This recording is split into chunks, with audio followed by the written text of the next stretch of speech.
Bonjour, aujourd'hui je voudrais reprendre ma série de vidéos pour m'entraîner à parler français et pour partager ce qui m'encourage.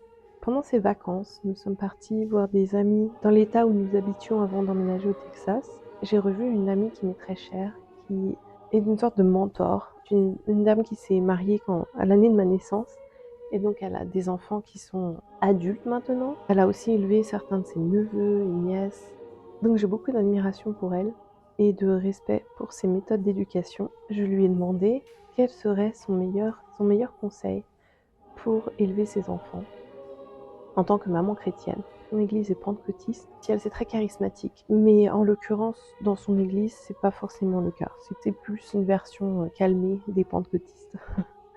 Bref, il n'en reste que son conseil, immédiatement, elle m'a cité la Bible, ce que je trouve formidable, vive les États-Unis.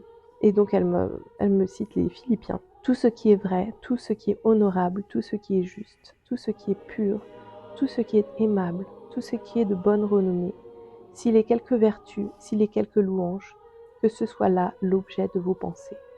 Ce que vous avez appris et reçu, ce que vous m'avez entendu dire et vu faire à moi-même, pratiquez-le, et le Dieu de la paix sera avec vous. Saint Paul nous exhorte à faire ce qui est beau et bon et vrai, tout ce qui est honorable, vrai, juste, pur, aimable.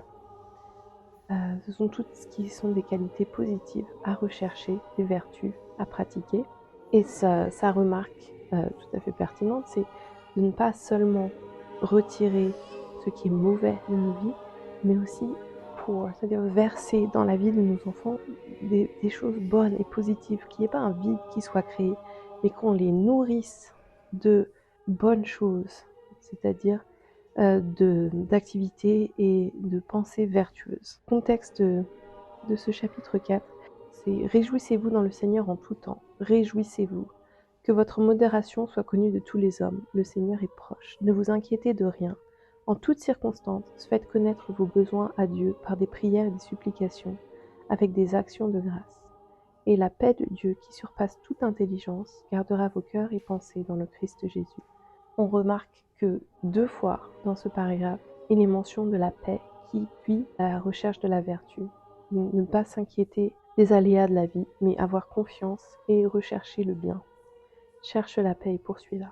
Donc c'était ma motivation du jour, c'était d'essayer de garder en tête de nourrir nos enfants de vertu et pas seulement de retirer ce qui est mauvais. Dans ce contexte en particulier, en ce moment, j'essaie de réduire les temps d'écran parce que mes enfants aiment beaucoup Minecraft, me semble anodin parce que c'est un peu comme des Lego virtuels, ça leur plaît beaucoup. Donc je les ai laissés commencer à jouer à Minecraft et maintenant j'ai un mal fou à m'en débarrasser parce que même si c'est pas mauvais pour eux, je pense que c'est pas bon pour eux non plus. Et quand c'est neutre, c'est un peu une perte de temps parce qu'ils pourraient passer des heures à jouer et toutes ces heures, c'est des heures où ils ne font pas autre chose. J'aimerais réorienter, de passer de moins de Minecraft à plus de bonnes choses, mais j'avoue que c'est difficile de faire la compétition avec des jeux vidéo qui sont faits sur mesure pour répondre à tous les stimuli mentaux des enfants, avec les lumières, les sons, la rapidité d'exécution. C'est vraiment un combat injuste. Ce matin, ce qui m'a fait plaisir, c'est que je faisais de l'aquarelle assez tôt et mes filles se sont levées beaucoup plus tôt que prévu et du coup elles m'ont rejoint pour faire de l'aquarelle avec moi. J'avoue que ma première réaction c'était de dire « Ah mais retournez vous coucher, il est beaucoup trop tôt !» Et puis après je me suis dit « Bon c'est vrai qu'on n'aura pas trop l'occasion de faire de la peinture parce qu'une fois que les petits sont levés, ils ont tellement envie de se joindre à nous. Il est impossible pour moi de faire de la peinture avec eux tant qu'on a les petits. » Voilà. Bref, tout ça pour dire, n'oubliez pas de rechercher tout ce qui est vrai, honorable, juste, pur et aimable. Et le Dieu de la paix sera avec vous. Je vous souhaite une bonne journée.